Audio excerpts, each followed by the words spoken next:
got them along the way. And of course, much taller than some homes kind of young. But yeah, it's almost Michael, Army,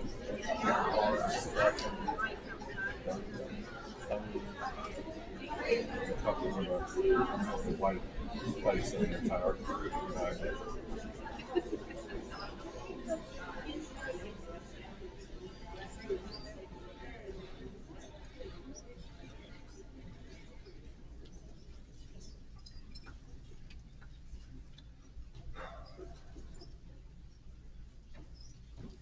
Glad all could join us here today. If you could just take a moment and check your mobile devices, make sure we're on low, that's will disturb others. On behalf of the family, we'd just like to thank you all deeply that you were able to attend here in person, to be with the family, and we also appreciate that we have quite a few tied in by live stream as well, so we appreciate your love expressed by your presence. Of course, we're here today because we lost a treasure, right? With the passing of Carol Jones. Born October 27th, 1954. She was 70 years old when she passed away. But she was surrounded by her family and loved ones. Her family here with us today is her husband, Richie, of 44 years. That's quite a feat. They've been together facing the challenges and the joys of life together. And much of that joy came from raising their daughter, Carrie, and their son, Jonathan. And then even more joys come along in the form of their grandchildren, Abby, Zachary, and Julia.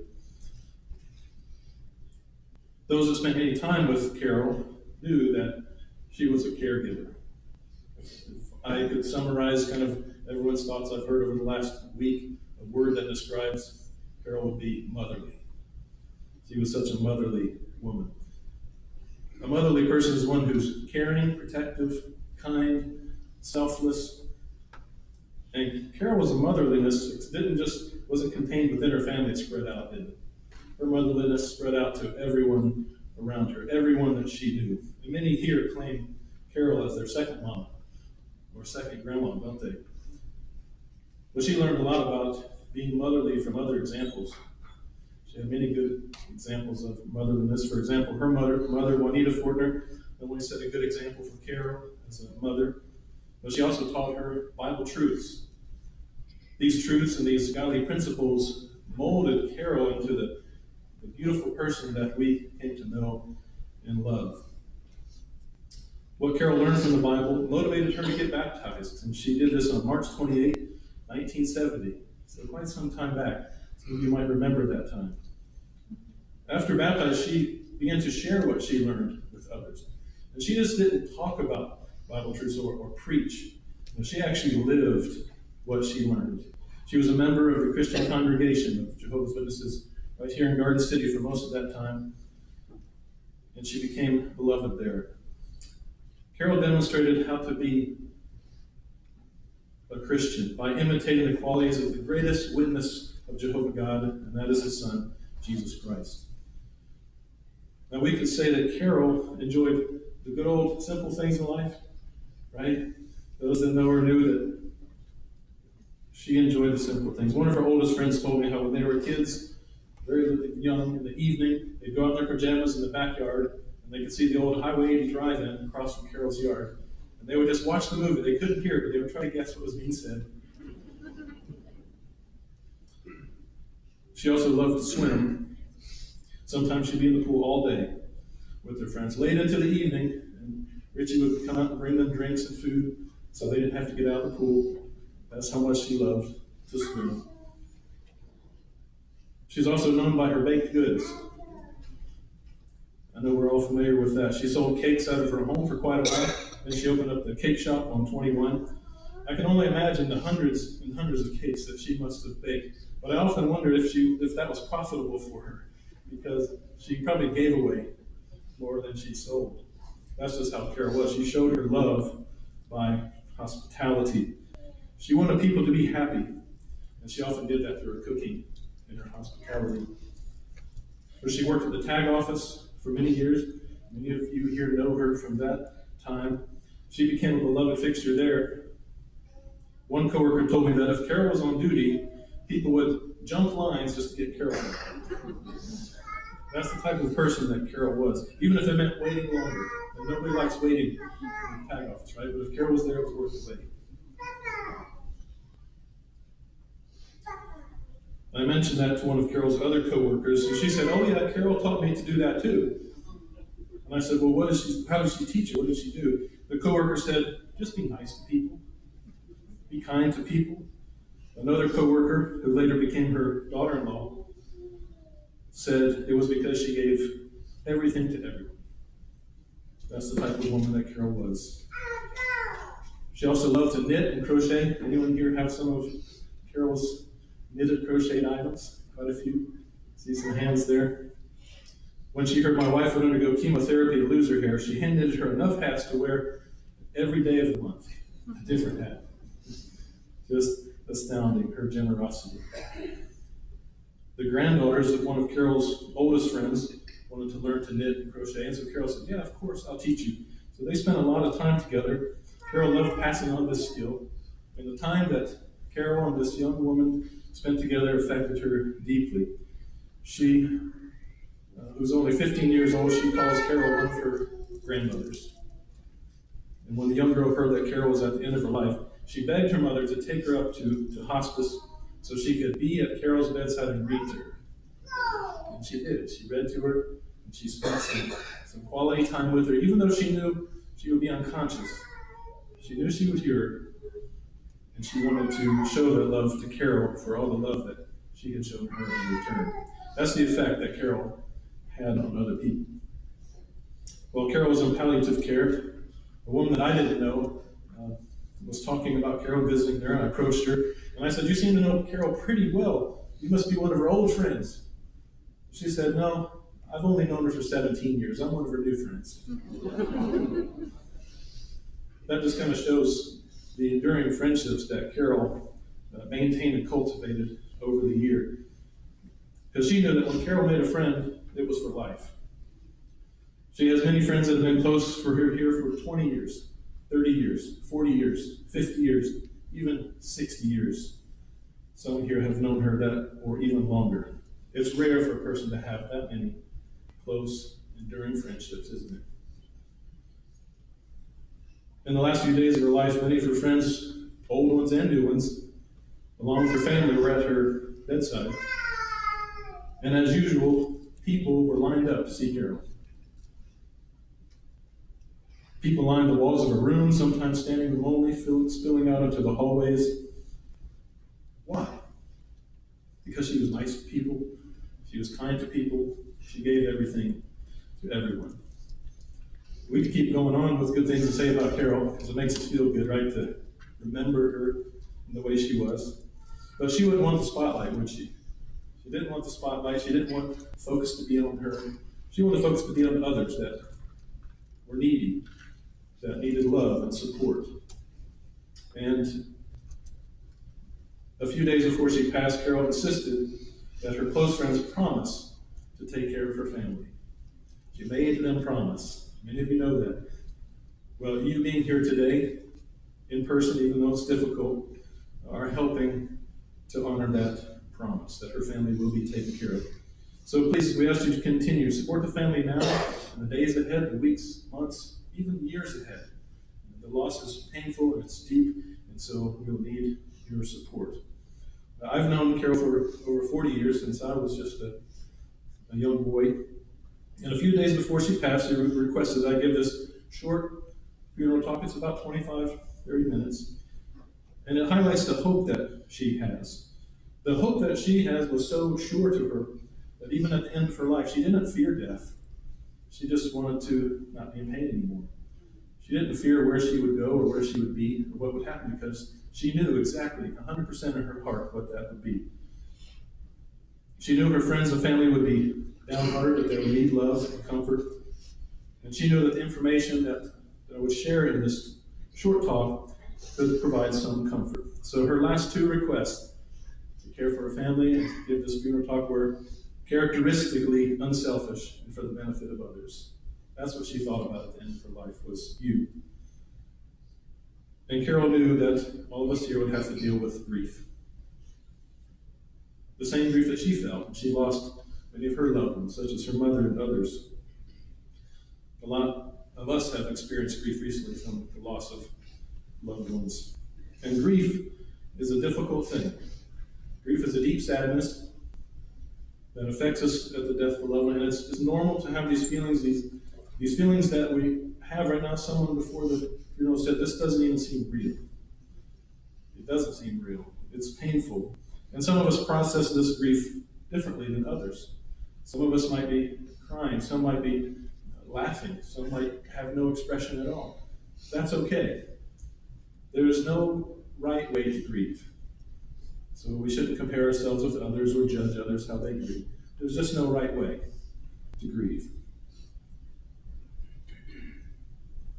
For those of us affected, we can expect that for some time we can have rise and fall in our emotions, twists and turns, and then occasionally we might have a sharp, deep pain that comes out of nowhere without warning.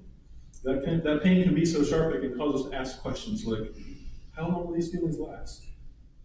Will they go away? Will I ever be happy again? Will I find relief?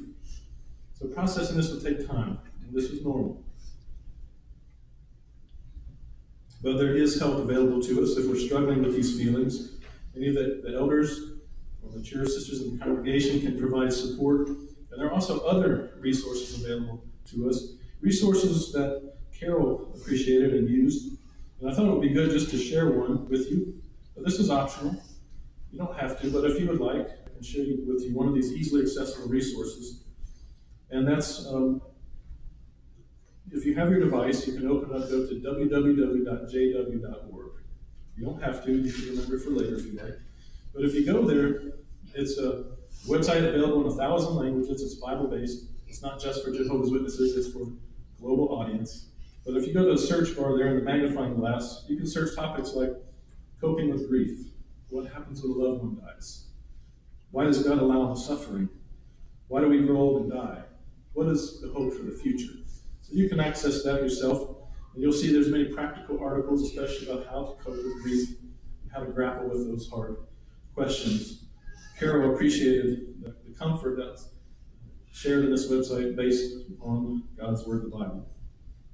So when you're at your deep sadness and those moments where it hits hard, you have that resource there to give you some Bible-based comfort. That's one way.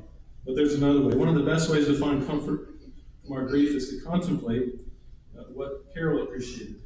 And that is how our God, our Creator, who in the Bible is called Jehovah, and His Son Jesus, how they feel about our pain when we lose a loved one. But not only how they feel, what will they do about it? How will they fix this? How are they going to fix me?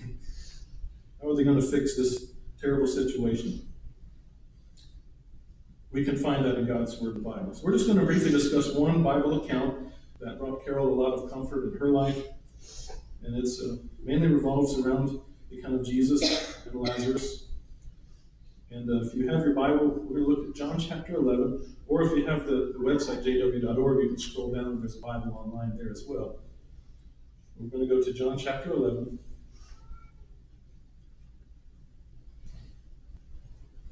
We're going to consider what happened to when one of Jesus' closest friends fell asleep in death and how that can comfort that. How did the perfect man Jesus, who had the power to resurrect in his hand, how did he feel when his close friend died?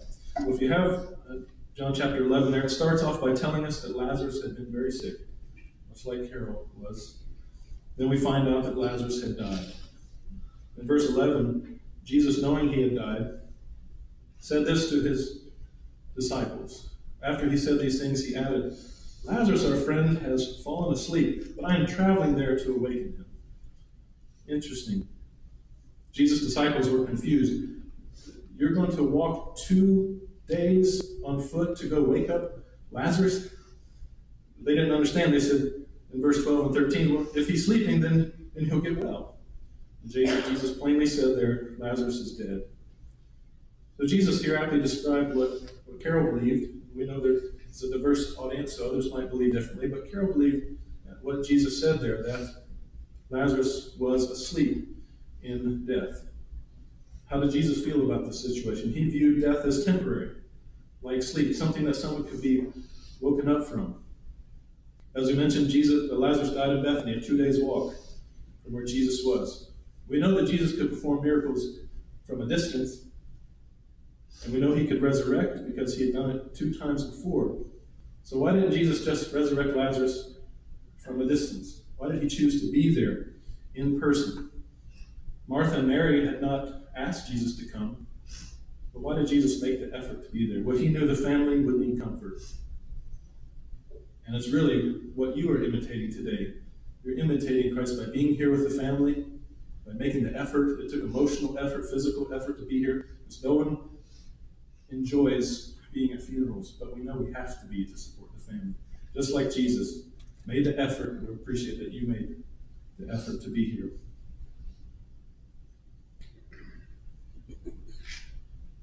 What happened when Jesus arrived? We see in verse 23, Jesus is comforting Mary, and he says, "Your brother will rise."